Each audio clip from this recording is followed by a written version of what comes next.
Good morning, good afternoon, and good evening to all the amazing people who are watching us right now on LinkedIn. Thank you for joining Unleash with Ahmed Khaled, episode number 13.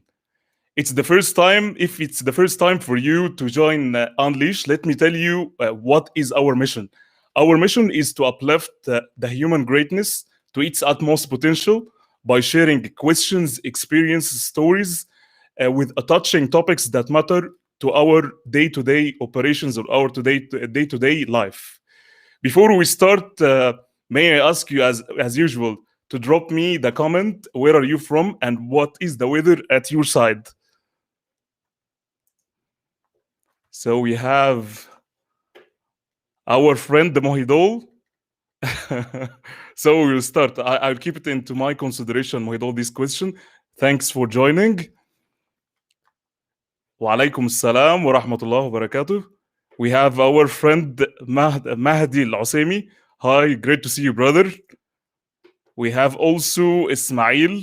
Hi, great to see you also, brother. Thank you so much for joining and tuning in. We have our friend Brigimon KG, Become a Financial Freedom. Very important. Thank you for being here. So,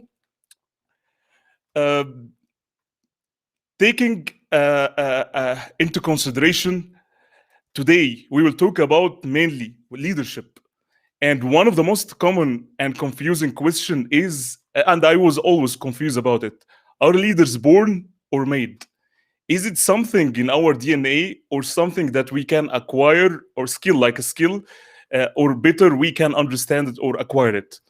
How we deal in a tough situations when the stakes are high and opposing opinions are everywhere and surrounding us from everywhere inside the world.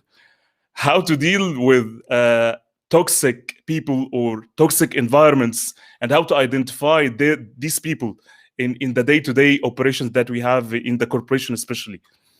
How can we empathize more? How can we be leaders every day? All of these questions and more will be unleashed by our hero tonight. So let me welcome with you our hero tonight.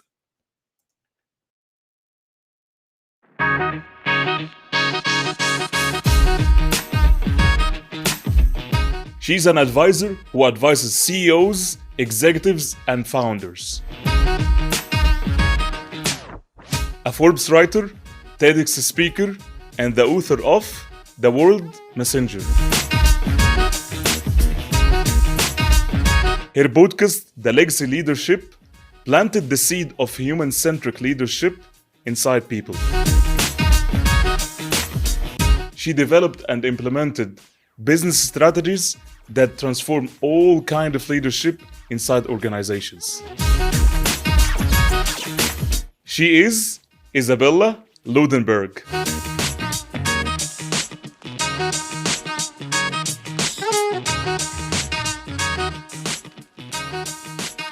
Stay tuned this Friday where we will unleash leaders are born or made.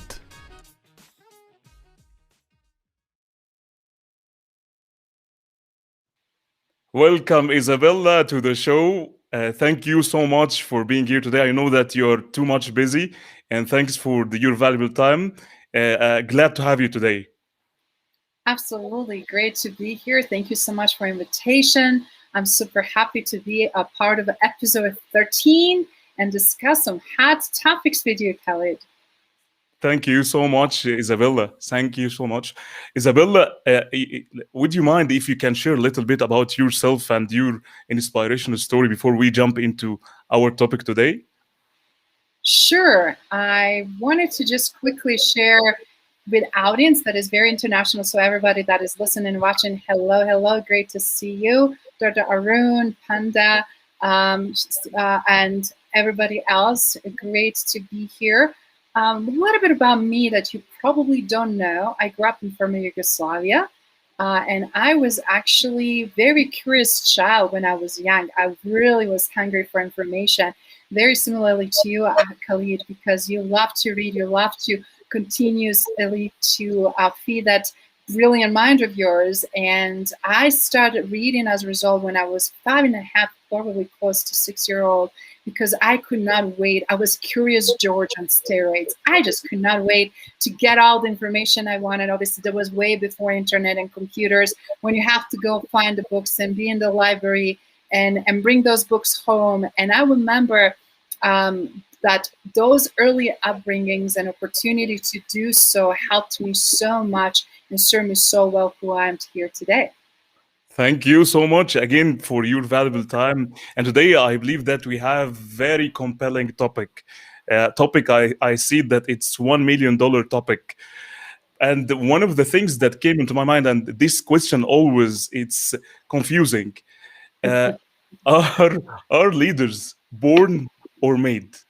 I know that you have a very extensive experience on that point. That's why I'm very keen, and I believe also our audience keen to understand what's your personal philosophy on that point. Okay, so let's depict that and then deep dive. Obviously, leadership has been utilized and leveraged as a word, as terminology, but also essence of the leadership for many, many decades and hundreds of years. And then more in recent time, because we're realizing that is a specific skill set and types of traits to really help us out to not only elevate our own individual game and tap into our potential, but to truly serve and help people, like you're doing here on your Unleash program, right? But the interesting thing is, some people naturally have leadership tendencies, and those the healthy ones, right? And some of those that they're asking is like, if I have this naturally with me, is it means that I'm born with that? People are born with very specific skill sets and characteristics, and those characteristics and skill sets are the ones that are helping us early on to, from a behavioral standpoint, accelerate our leadership growth. But on the other hand, in anything important, anything valuable, and anything that we know that we need to further develop, it requires obviously a lot of skill set that we need to actually invest and master, like you're doing, Khalid, with your work and mastering constantly, so that you are the subject matter expert in specific area and specific niche. So to answer in short, it is combination. It's a little bit of those behavioral tendency that we already have that are very strong around not only just charisma or our capabilities and our personalities, and with also skill sets. And that's where the magic happens. Beautiful, Isabella. So I'm always saying that leaders. I believe that leaders are born and made. It's the same, because once you have born a new attitude, the leader will be born. So it's not about only I have this in my DNA and I born like this. I'm leader. Yes, sometimes, as you said, we are born like that, but doesn't mean that I cannot make myself as a leader, or I cannot create myself as a leader. It's all about choices. If I speak about it, so jumping into our lovely audience, I want to ask you guys. So please make use of Isabella today. Ask as much as you can questions related to the leadership. I have my own questions, so I'm so keen to if you can share your experience or whatever question that you have into your mind to Isabella. So uh, one of the compelling question before Yeah. we jump even into our audience, one of the compelling question it's in my mind. What are the types inside the corporations or inside the organization of toxic managers, and how we can identify them and how we can deal with them? Ah, well, you're going immediately into a very hot topic. Okay, let's jump into that. One of the things that obviously it's not good leadership and good practice. We need actually leaders with also manager traits. So let's just make that clear. But we also need to understand who the managers are that don't necessarily have a leadership traits that are creating a lot of pain points. And I'm going to really break it down to the three core major components, which we're seeing that are demonstrated through their behavior. They're demonstrated that being passive, passive aggressive, and aggressive. And it's a very important to understand, because a lot of times people get confused. We're having leaders called leaders because of title and position, but in reality, they have a very strong managerial mindset. And understanding how they act and what they do and what they not do, you can very quickly depict and identify them. A lot of times through these three behaviors, if you're not familiar, passive will be someone who is that will just accept others people criticizing you, for example. They will avoid conflict no matter what. They will not share their opinion, and they really are rarely getting others people of approval. But we have also somebody, for example, that is very passive aggressive, that will be not honest in their sharing or points of view when they're asked, for example. But they may also refuse to notify people of something that is going on or dysfunctions that are happening. Their behavior is very much so from obvious passive going more towards that hot temperature where we dive into a very aggressive, which also really are the ones that will call it out and shame and shun others in front of other people and not care about anybody's feelings. And then also demonstrate very often a lot of anger. So when you go, sometimes some people go in that range, where they're very passive, very detached, and you don't have no idea what they think, all the way to ones that are very loud and very aggressive and right in your face, and you really feel like you never know when they're going to go on a deep end and when they're going to escalate. But ironically, how do you can differentiate? And regardless if somebody might be in between, neither of those three are healthy, and they require very different sets of behavior to really work effectively with them. And how can you recognize any of these three behaviors? You must be wondering, right? Will be by really seeing people that are commonly arrogant. They're not allowing others people opinion, or they're not inviting others in conversation. They're very opinionated, right? They're cutting others people short. They're very driven by power and authority, even though they're useless because they're abusing the power of authority. They're not using it in an effective way, and they're not to build a team or organization, but actually to create the fear and to lead that way, be in the control. Yeah. The question now, how to deal with this kind of people, because I believe that we are experienced this. I believe also our audience there, they're experienced such these managers or these people bosses every day on that point. So the the 1 million question: how can we deal with these guys, and how can without harming ourselves or without harming our future? I think it's very difficult one, but I believe it's worth thinking. And I think this is a fantastic question, because a lot of them are exhibiting different types of personalities, and these negative toxic behaviors and environments that we're in. We have to really know and how to set up the boundaries. And it's very difficult if you've been working for someone and you've been enduring these types of behavior for so long, all of a sudden to try to move and then do something. But it's important to, first of all, recognize, to see individual as they are, and then really understand what is happening, what is triggering them, what they cannot tolerate, how they demonstrate and how they lash out and why they lash out. So when you understand that, you also will know their pattern. Like I remember some of the bosses, like first thing in the morning, don't talk to them. And in the afternoon, they will be like chasing everybody, trying to figure out what was done and what was not and what not. But when they go down that negative behavior, it's a very good to really use proper words and language, but also to really start building the healthy team around so that problem can be properly addressed. And that takes a lot of skills. And a lot of times regular people that are just, supporting organization, they're not in leadership role, have a hard time, right?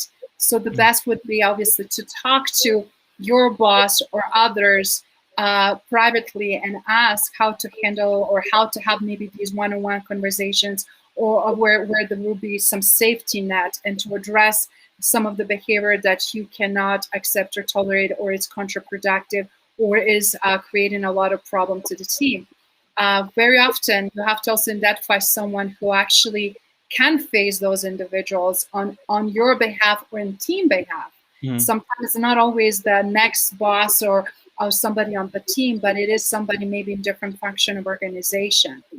You also need to know if you have a supportive HR team and human resource and human department where they can truly give you some tools and skills, but also create an environment where you're not only going to be heard, but also will be some proposed change made.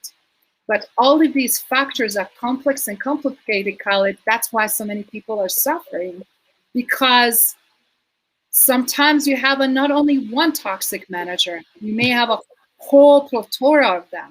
Yeah. And when they protect one another, it's very hard. Like, where do we go? Who do we talk to? And how do we handle this? And then people feel stuck, right? So many people feel that way. What is the choice? Enduring the pressure and waiting opportunity to leave, or rock the boat and say enough is enough, and then just share exactly how you feel. And I'm seeing a lot of interesting incidents and escalation of situation as a result of that, because most of the time, very critical, negative, toxic management Mhm.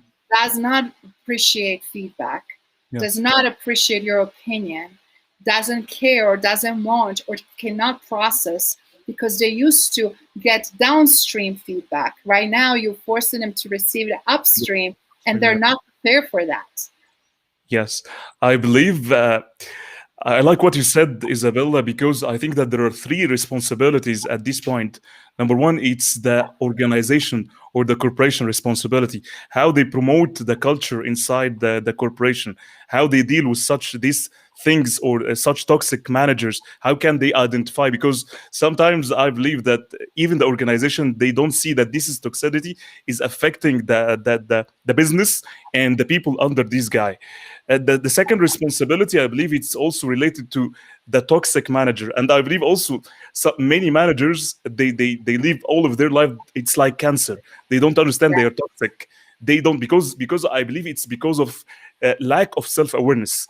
They don't know themselves. They don't understand themselves, and this is require a real, as you said, it's upstream and downstream feedback. It's not only feedback, because this will enhance their self awareness. And the third responsibility, I believe, it's related to the people who are reporting. They should be courageous enough to go and confront, just in case. I know that maybe sometimes they will have, like a shock in that Yeah, point, but it should happen in the right way. I'm not saying just impacting your career, impacting your future, but you have to talk. You have to be yeah. willing at this point.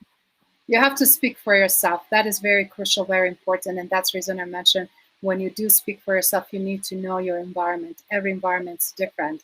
And if you don't have a supportive leadership team and people that you can resort to, then it's very, very challenging and difficult. That's why the status quo continues, because it's serving those toxic individuals and people continue just to obey. But it's killing teamwork, it's killing performance, and it's just killing, as I said, very healthy culture. And as a result, what we're seeing, we're going to see a lot of people moving, going, a lot of negative reviews and many different things. But that is why it's so important to set the boundaries. And those boundaries are not easy for a lot of people. Mhm. And you need to also be very strong.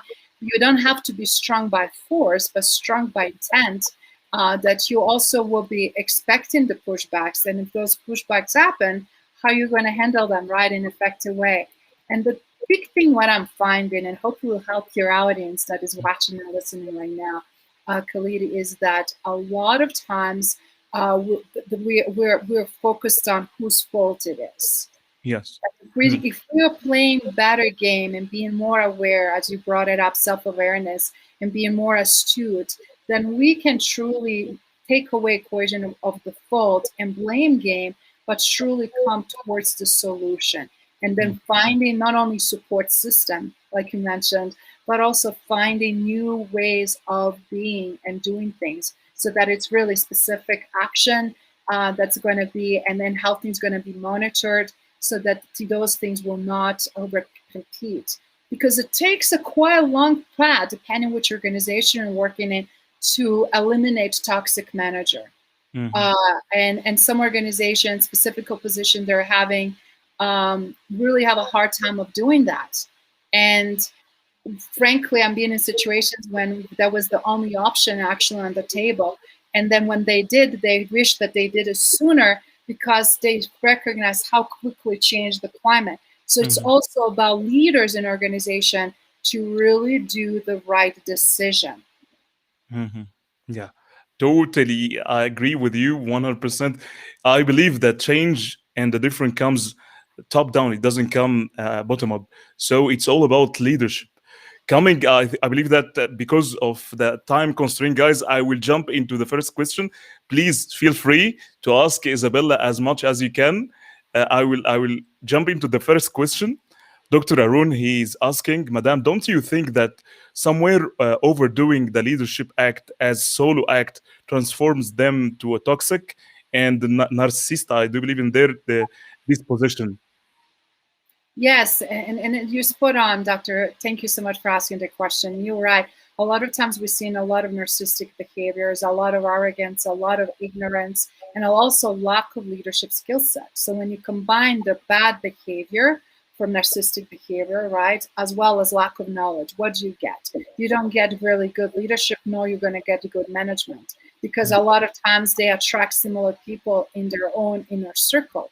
So we have to also diversify and who we hire and how we hire, because traditionally we hire people that are similar like us because we're the most comfortable with that. But a lot of times we need a different skill sets, and as a result, we're going to have a different outcomes. And more we break out of the comfort zone than, behaviorally, because frankly, I did this plenty of assessment that I can prove this over and over. We hire people usually we are similar to, and then what it is it's easy to agree. It's nobody to question status quo, nobody to push things forward as maybe we will have, or to challenge us on certain decisions. But that doesn't mean that outcome's going to be good, right? And as a result, we're creating really bad environment for others to be part of. Yeah, I believe also, Isabella, some companies, they know that there are, I would say, people or leaders on a very high hierarchy in the positions of their organization. They know they're narcissists. They're devastating the whole organization, but they achieve some of their targets or they achieve the business strategies. But I believe that accepting such kind of leaders in such higher positions like that, it's toxicity from the leadership, the higher leadership, because I believe it's even achieving the short term targets, and don't look into the sustainability because you're draining your people. You're taking it, it will not be sustainable. And I believe also, I guarantee you that most the turnover of people inside the organization, it's very high because of this leadership. So this kind of narcissist leadership, they should take responsibility, either to train them, educate them, enhance their self-awareness about themselves, or they should find another way. Otherwise, I'm saying that don't be compelled in the short-term sighted business strategies, because this will affect the long-term game. I love it, and you're spot on. And this is the thing. I remember just a quick example, quick story, when I was assessing this group of alpha male Top Gun performers and high-end sales, right? All of them sound and look the same. All of them were upping up each other. But then was also one particular one that was pulling things in a different direction. And they did not like that. And actually the direction that the gentleman was pulling in was actually not good one either. So there was a resistance to change, and also they did not want to follow and what he was trying to do and his agenda and how he was handling some things was very, very toxic. And when we did assessment from the hero standpoint, when I also noticed a pattern, I did talk and I did address that with the boss, with their immediate supervisor, with the leader actually of the whole team. And I told him, what are you forfeiting here is morale and everything else that's going to affect the rest of your team. Is the one person, just because he created millions of dollars, going to be more important than what the rest of the team is making altogether? And are you what do you ultimately want? And it took him a while to really sink in, because a lot of times also people have a very specific relationship. And then he told me he's the son of a very good friend of mine. We went to college together and all of that. And I invested so much in him over the years. And I said, but now you have a chance to actually either coach him or mentor him, or bring another coach or mentor and see if he is open to listen. You have two choices. And if he is not, and he's going to still drum into his own drum, even though he's producing, he's alienating the team and creating friction in the team, and it's not healthy, you have then two choices. And it was a very hard decision for him, because Sometimes people also outgrow organization, they outgrow the team, and we need to be able to let go of those individuals from various reasons, Yeah. right? So more attached we are to the toxicity or these types of choices, going to be harder on everybody else. And leader needs to make a tough decision, and that's the big, huge Yeah. differentiator as Yeah. we're talking about here. Yes, totally agree. Thank you, Isabella. We'll jump into the next question. Our next question from Ahmad Qasim. He is asking, could we avoid toxic environment a bit earlier? Let's say from hiring stage. It's a good question. I believe. I love it. I Yeah. love it. You know what, Ahmed, that's beautiful. Everybody wants to seduce everybody that from the talent side, this is I'm the best candidate for you and we're the best environment for you.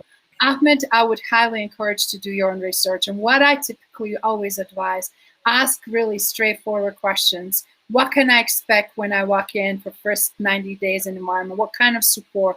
How would you explain working environment? How would you explain how leadership personalities and dynamics? And then what I do extra mile. I always do research. I check the company. I look for Glassdoor reviews. I look what current employees are saying, what past employees are saying. I connect with employees on LinkedIn, either past or current, and ask, are you willing to have a quick informational interview with me? I'm considering this very visible position. I want to make sure, and I'm moving my family, or whatever factors might be. Or I'm having 4 offers on table, and I'm wanted to pick one, leaning towards your company. Could you help me just to gain a little bit more insights how to operate in day-to-day world? And when you have those questions, and people typically, depending on your approach, will share with you. And sometimes you will be amazed how much information you will get. And the beauty is you can obviously keep confidentiality, but as a result, have now more data and understand better.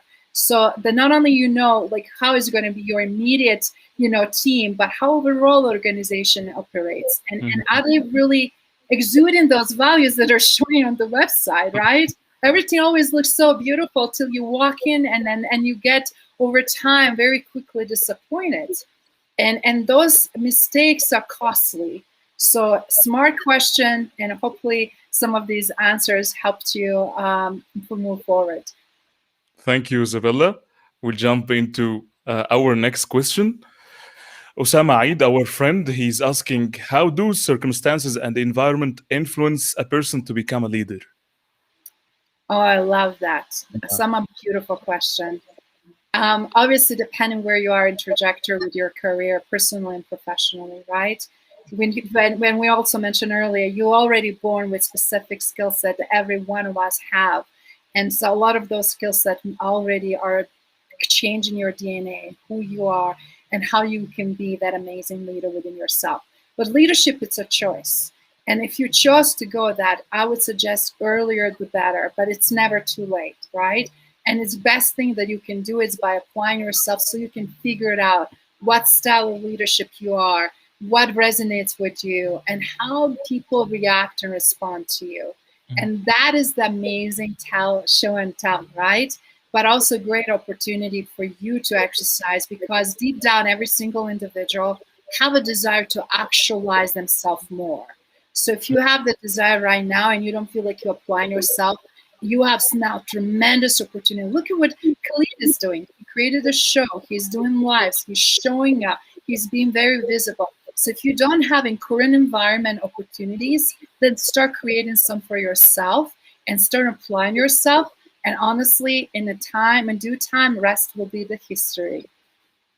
Thank you so much. I will add something also in that point, Isabella, to our friend Osama. I believe it's all about, as I spoke before, it's all about self awareness. And I love what you said. It's about choice. Leadership, it's a choice. You cannot study leadership, or just you cannot take a certificate and say that I'm leader. It doesn't come like that. It's all about attitude. And one of the things that I can tell you, you can start from, it's reflect. And if I'm talking about in terms of your business career, I would say you can have like, in order to enhance your self-awareness about yourself, you can have like 360 feedback from your colleagues and speak with them very authentic. understand their opinion about you. Be open to take this feedback, because this will put you on the right track.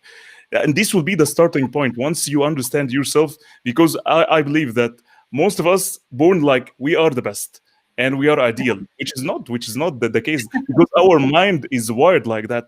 So once you are accepting the feedback and take it in a constructive way, and take whatever this feedback into the right way where you want to go, uh, this I believe this will be the right thing, that in terms of leadership, this will put you on the right way to the leadership.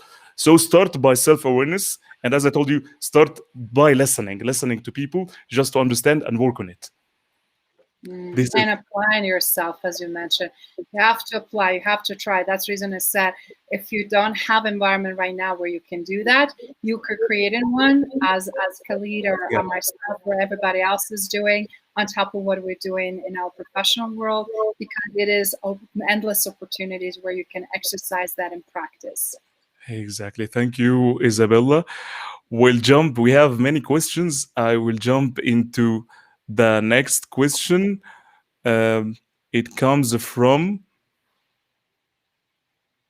I will jump because it's too many comments. So bear with me, please. Okay, we have our friend. I will try to hide it and read it from here. Madame, don't you think that leadership is a process of continuous vigilance, of watching, correcting, and innovating to sustain goodness? Unfortunately, many tends to get carried out by the euphoria, and thus go into the state of mega. I cannot read. So toxicity, I guess, would be checking and monitoring objectively with time. Mm. Okay, Shall I? so it's a statement, but it's also a hidden question in there. So let me depict this. Um, Leadership, traditionally, it's not just that title and position and beautiful office in penthouse or top floor with a great leather chair that is very comfortable and everybody wants to keep and comes with hefty salary. Right now, leaders more than ever have tons of pressure and expectations, and other elements come in, which is also accountability, responsibility, transparency, integrity, all of those things. Mhm. So in order to really be an effective leader, we have to embrace it, everything that comes in that basket, right? You cannot just pick, I love this and I don't like that, and let me leave other things. And things that we are naturally good at it, and things that we have to constantly work on ourselves to improve, to learn and grow. Because leadership more than ever is now very fluid, you're right. It requires constant learning and constant application, but also requires embracing it truly what it is. It is complex process where we have constant expectations, and those expectations, as we have from others, others have such a high expectation of us. So we need to be able to fulfill those expectations, specifically during the current times when so many things are complex and complicated. Thank you, Isabella. We'll move into the second question. Our friend Michael, he's asking, Isabella, how do you not take it personal? I believe he was asking something in the past. So if he can refine it back, Michael, about this, and I will jump into that question because it's very general. If you can just put it again, I will jump into that question again. Okay? If you can hear us. So the next question, it's from our friend Karim El Komi. He's asking, what does a leader do when he or she is asked to lead a vision he's not fully aligned with? Nothing ethical. It's a very nice question. He is just not convinced with the organizational objectives, but he has to go with it. What to do Mm. that? I love that question, Kareem. It's a very smart question, and that pause and ask for clarity. because a lot of times we are rushing, right? And right now, with speed is important to many organizations. And when it's no alignment there, it's going to create a friction. And even if you do it against your will, still doesn't mean it's going to be successful. Which means that if it's not in alignment with you, most likely it's in alignment with others, but others are not voicing that. So it will be good to say, hey guys, I know we wanted to go in this direction. Do you mind just for 15 minutes just to brainstorm? I want to make sure that we're all aligned and on the same page and understanding why is this priority and how to really, what ultimately goal or objective is. Because as you know, Karim, you can get to to the ultimate goal and destination in so many different ways. And you don't want to leave others behind or have a fragmented team.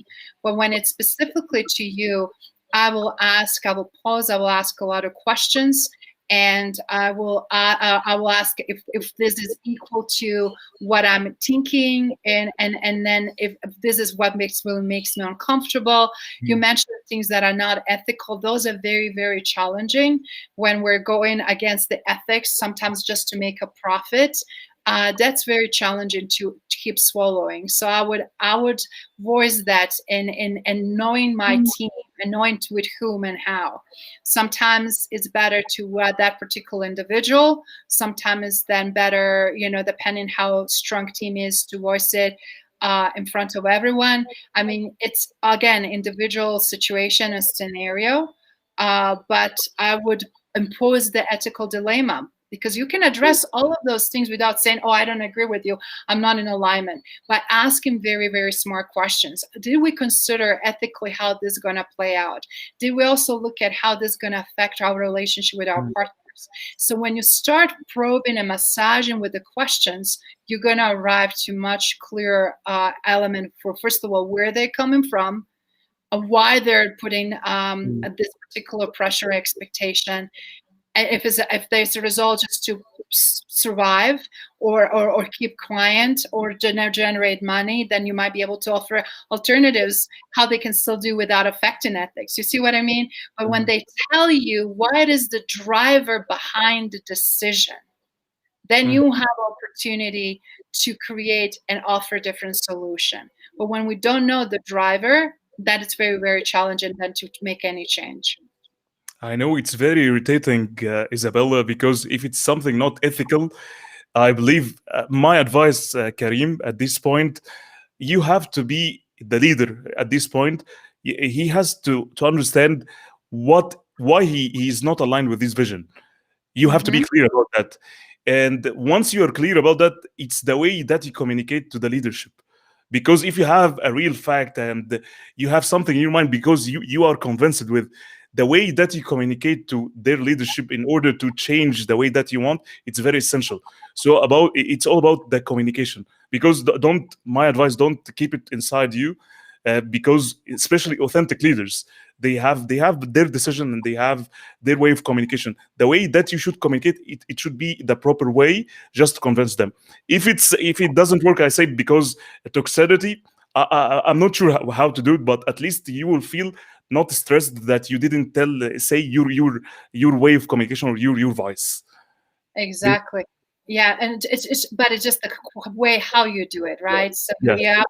you have to adjust it to your environment. But specifically when it's and some things I just want to also add, Khalid, it just made me think of you know your negotiables. It's some things I will not negotiate around my values. And values are so strongly tied to your personal ethics.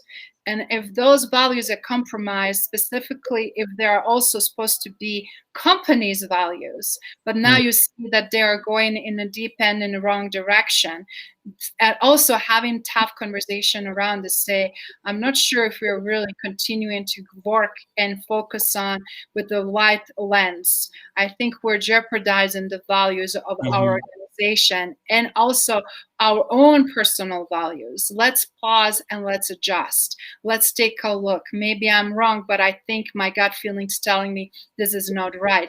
And then you open into conversation and dialogue versus harsh questions or accusation and challenging situation that can escalate even more so.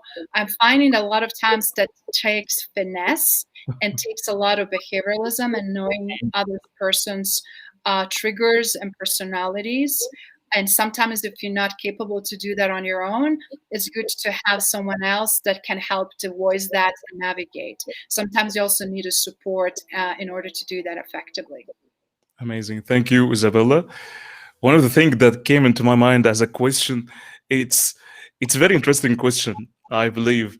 It's how you can lead people with zero authority or power over them. Because people, they think that I will be leader when I go in hierarchy, this leadership, that I will force them to do one, two, three, four. But how can you lead people with zero authority or power over them? That is brilliant, and that is something that a lot of progressive, innovative companies are striving for, because the former that you mentioned, it's collapsing and it's not effective and it's not working, and people are, as a result, seeing insane amount of lawsuits, insane amount of not only firing but also a lot of things that are now available in digital footprint, and it's going to be very hard to erase that somebody's damaged and blemished reputation, right? So we don't want to say we need to correct our behavior in order to we pass digital criticism or whatever, or not be associated with X, Y, and Z. We just have to really look at how we are as a people, and that really brings huge component. How do I show up with my understanding of myself beyond just the self-awareness, with my own emotional capacity, with my own triggers, with my emotional intelligence, or pieces that I'm lacking in that space, or things that still affects me. And then how I'm showing up and understanding the social implications, social intelligence, because everything emotional intelligence wise is going on with me, it's around me, right? But everything that is going on around social aspects is with other people. So now how do I insert myself in this conversation?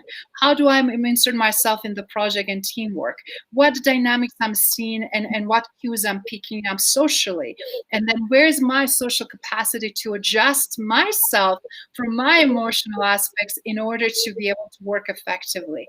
And that is skill that I see it's crucial and utmost needed, but it is also the one that we have the biggest deficit in, because some leaders have maybe mastered self-awareness and some pieces of emotional intelligence, but they are totally not equipped to do that very well in social dynamics.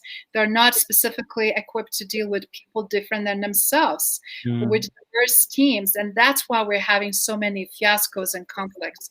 So to lead without authority, first of all, you have to be absolutely comfortable. You're not in the control, and I'm not weak, and I'm not desiring control. Weak people need control. Weak people and weak minds need to be constantly knowing. You have to understand that you hire brilliant people and you want to give them free reins. And not everybody can do that.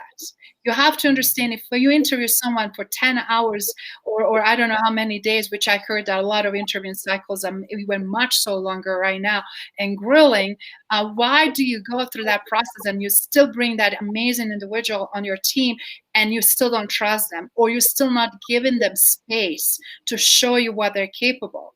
I'm seeing still so many people sabotaging amazing talent and setting them up for failure instead of for success because of their own triggers or jealousy or incapabilities, whatever might be the situation.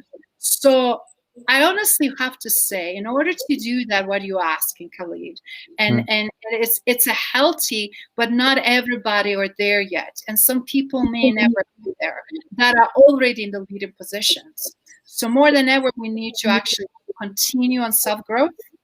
You have to do that. And you need to be honest. And if you know what your weaknesses are, then don't project them into others. work on them, and Mhm. and then hire a mentor, hire a coach, hire advisor, have a help, okay, and then be better at it.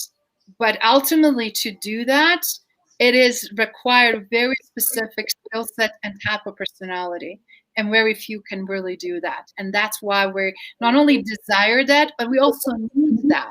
And that's why we're also in such a shortcut, in deficit about the leadership skills that we need, because demands are higher and higher, things are speeding up, but skill sets are not where they need to be.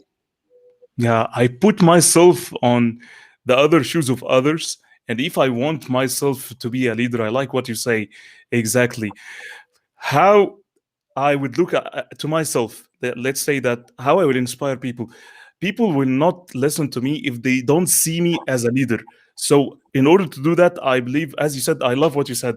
It's about the self awareness, starting by myself, firstly. The second one, which is you taught me about that, it's the social intelligence, the SQ. So, it's how you deal with people. So, now this is the first stage that I need to be myself and I need to understand myself, my weakness, and as you said, that just to be with coaches, mentors, helping me to understand my challenges. How can I work on myself?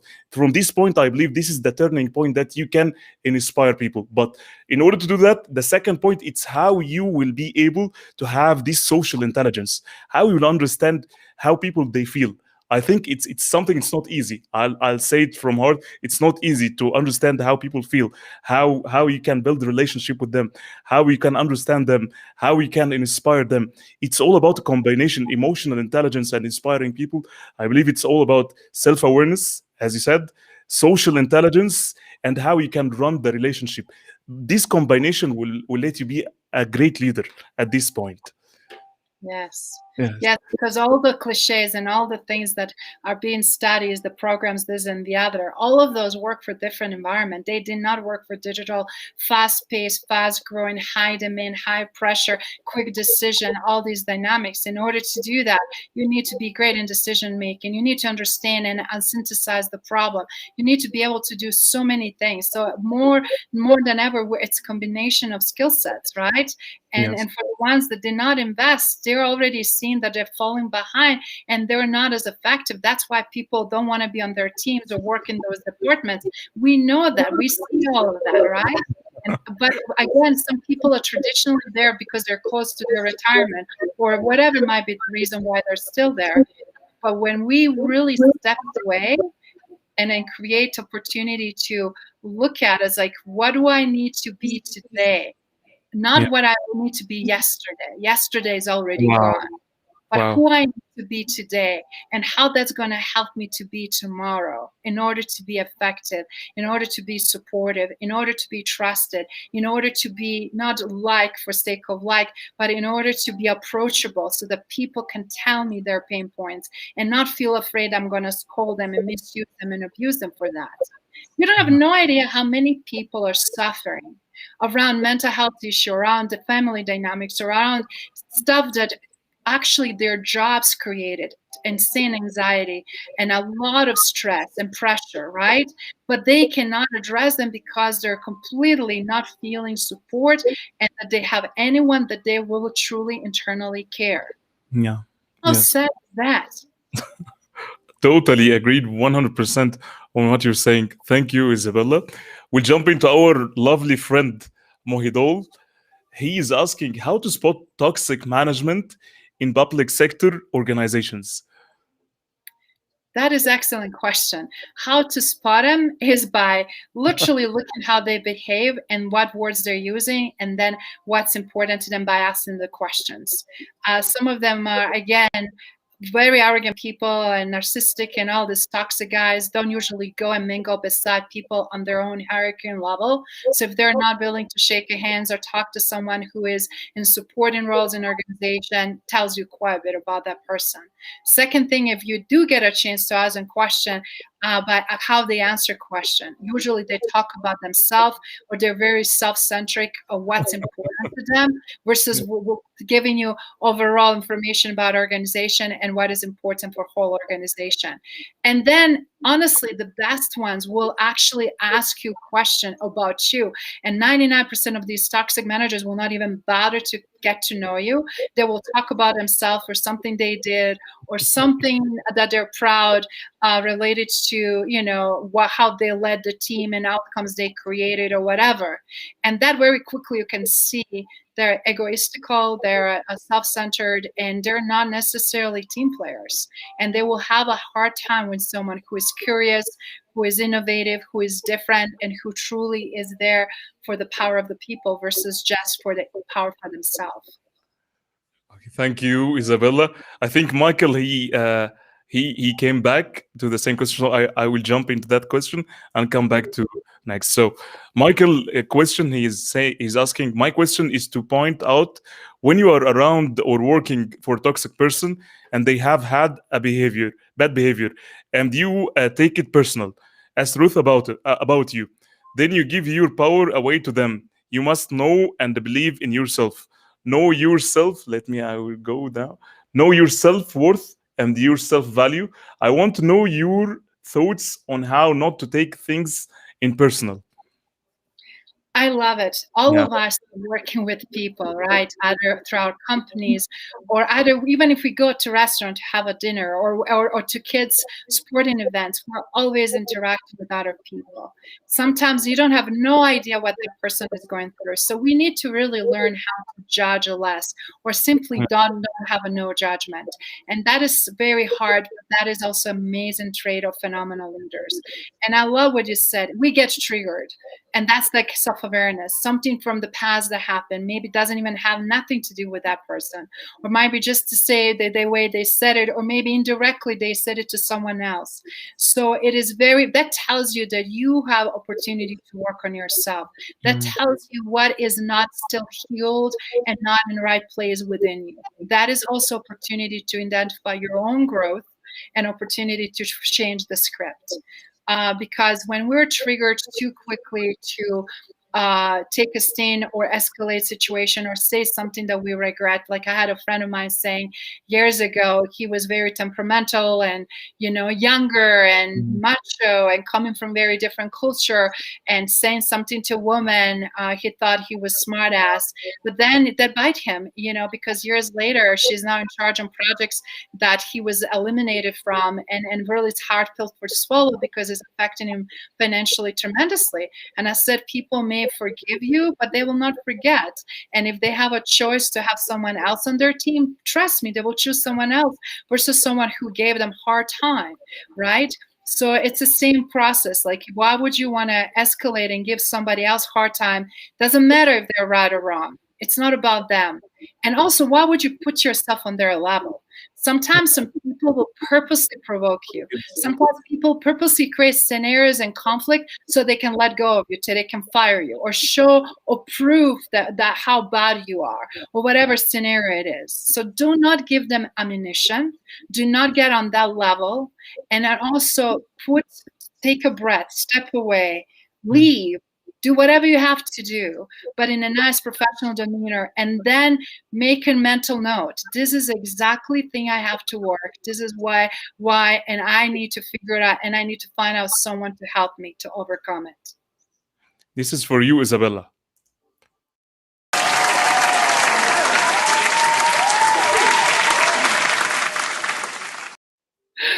Thank you. Thank you, Isabella. Thank you so much.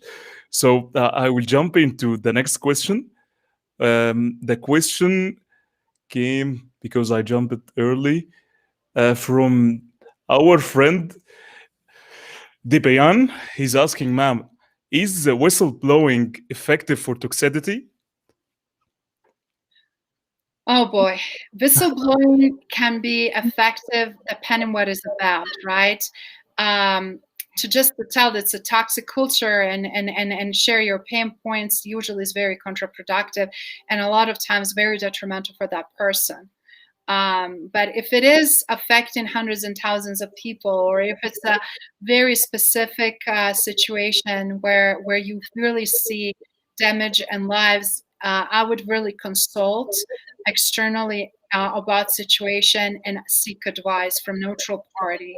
And that's why not only attorneys exist, but advisors, so they can tell you based on your position, based on situation, based on magnitude of damage and implications of that damage.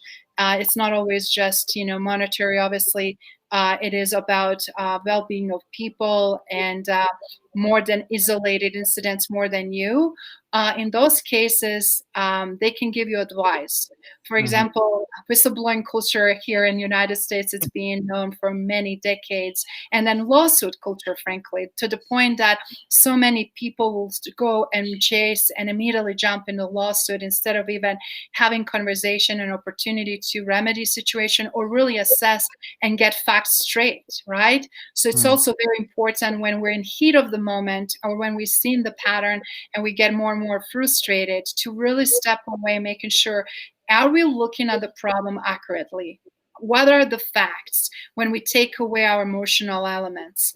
And then when we have all of those facts straight, and what else is going on, then we can really then eloquently, calmly speak about it. And then we can decide if it is the right thing to do, and how to handle it. Because right now, we don't want to create damages for the companies and brands and reputations, like some people doing silly things and miscalculated publicly, and then before they know it, they end up with a lawsuit and financial damage that they will now not be able to repay for their lifetime, and affecting the family and everything else. So you also have to be very, very smart, understanding the corporate law, understanding the environment you're in, understanding who you're talking to, because confidentiality is also very essential. So I just wanted to say, I would not go there first. That would be your last resort.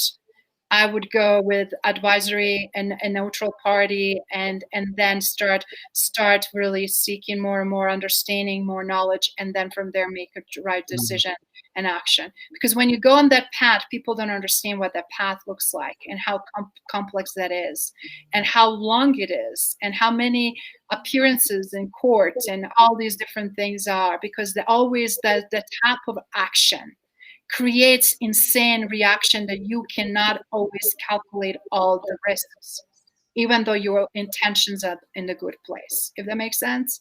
So knowing that, then you at least know what you're setting yourself for. Yes, thank you, Isabella, and thank you, Debian, because it's the first time to hear about whistleblowing. Thank you for these lovely values. I will go to the next question. We have our friend Osama Al-Aid. He's asking, do you think that signs, behaviors, and how to deal with situations at the time are responsible for determining the future? Our behavior, how we respond, will determine our future. Okay, this is a great question, because that gives a snapshot where you are right now, right? But that doesn't mean where you're going to be tomorrow. But that also tells leaders and managers what's going on with you.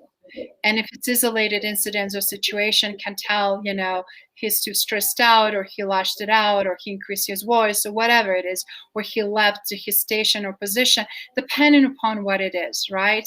And some things can be immediately detrimental and can cause to immediate termination from the position, or from the separation from organization.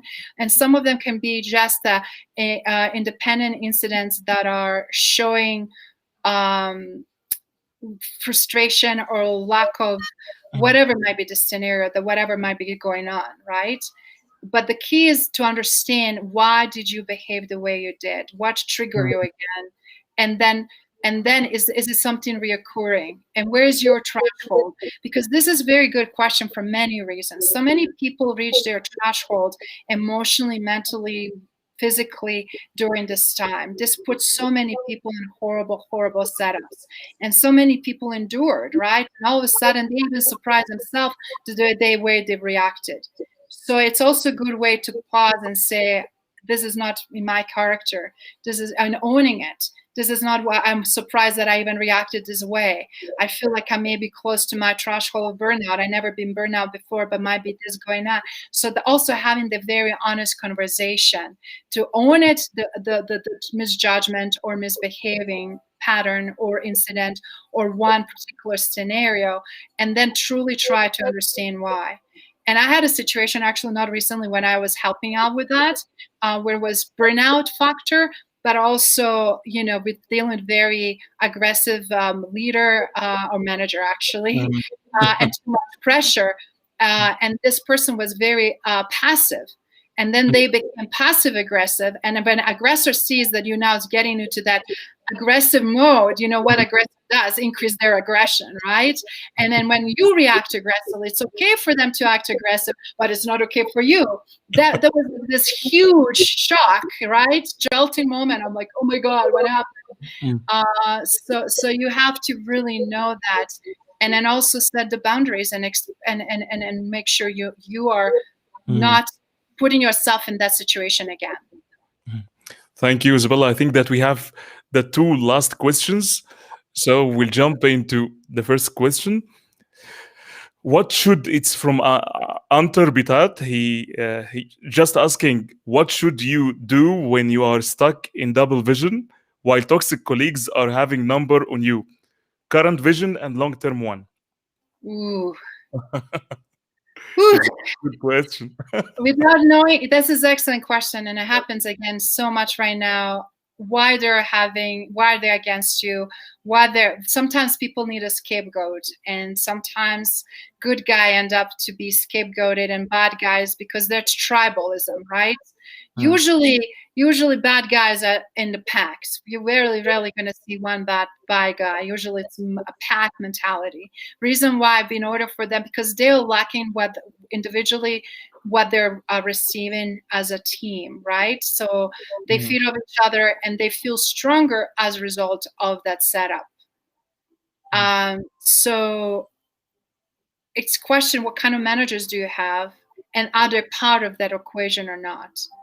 And I would even probe if I feel like that I can ask one of those toxic guys, what is going on? What is happening? What are you maybe missing out on? And why X, Y, and Z, or whatever. If you feel like that is already beyond that question and it's very toxic and challenging, and it's very unhealthy even to have a basic conversation going, and if you don't have a right management there, then obviously I would remove myself. I would seek different employment or different department or whatever it is. But if you think that you have someone on your team or a leadership team or management team that sees that and is working on fixing that situation, then you have a chance. But for you to navigate the tribe of toxicity, it's mission impossible. It's a waste of energy, and you also need to know when you need to quit. You also need to know when you need to, leave. It's not because you quitter, but because you're a smart, wise person, and you know when it's time to remove yourself. Because no matter what you do, it's not going to make any difference, and it's going to just affect you more and more negatively. Thank you again, Isabella. I know that I do believe that you need to drink water because we speak too much. But this is the last question, and we'll close our episode. Our friend Legas, she's asking, do you think that there still many leaders who love their role just because of their ego, even when this is a topic that is openly talked nowadays? Many people really do love their job. They're very passionate, even how challenging and difficult it is. That doesn't mean they're coming from ego. It's just meaning that they are feeling they're up to task and up to challenge, and they're equipped because many leaders are recognizing they cannot fix everything by themselves. They're going to tap into others. And when you also have a leader that exudes that positivity and we're going to figure it out, we're going to, or share through their transparent share, then I think it's magical. And people wanted to be around those types of leaders. Who doesn't, right? Yeah. Even though it's challenging and difficult what we have to tackle and we need to face very hard decisions, but having leaders that are optimistic and positive and still showing up and giving their best and giving the best to their teams, that is magic. That is what we need more than ever. The ones that are showing up, they're still lacking competency and not leading very well, yet want to, no matter what, on any cost, preserve their title, position, and the status. Those are the ones truly to question why they're doing what they're doing. And those are the ones to really pay close attention and see not only if we are supporting, how we're supporting, but also what culture they're creating and how much we want to, or how longer we want to be around that. Because those types of individuals are rarely changing. Yeah. So Thank I you, hope Isabella. It's amazing. Thank you so much. The last closing question. Maybe I said two questions, but this is the last closing question. So, if I want to ask you, if people they want to reach out to you about your help, about coaching, about anything, what is the best channel that they can reach you with? Since we're obviously doing the LinkedIn Live and even though the other platforms, and that is our space, please feel free to reach out directly to me on LinkedIn, or you can reach on my website, IZABELALUNDBERG.com. But obviously, LinkedIn is more personable. I love responses or questions that I receive, so I respond to everyone. So feel free to DM me directly. Thank you so much, Isabella, again for your valuable time. I know that you were too much busy, and I want to really say thank you for the valuable time and giving us your valuable time today. And also, I want to thank all the lovely audience that they joined today. And I want to remind our lovely audience, just if you need anything related to leadership, related to organizational transformation, please don't hesitate to go directly and speak with Isabella on LinkedIn. Thank you so much. Khalid, it was absolute pleasure. Great to see you on this platform and be part of Unleash and your amazing global community. And thank you, everyone, for phenomenal questions and being here with us. Thank you so much, and I'll see you again. Have a great Yeah, day. Bye bye. you too.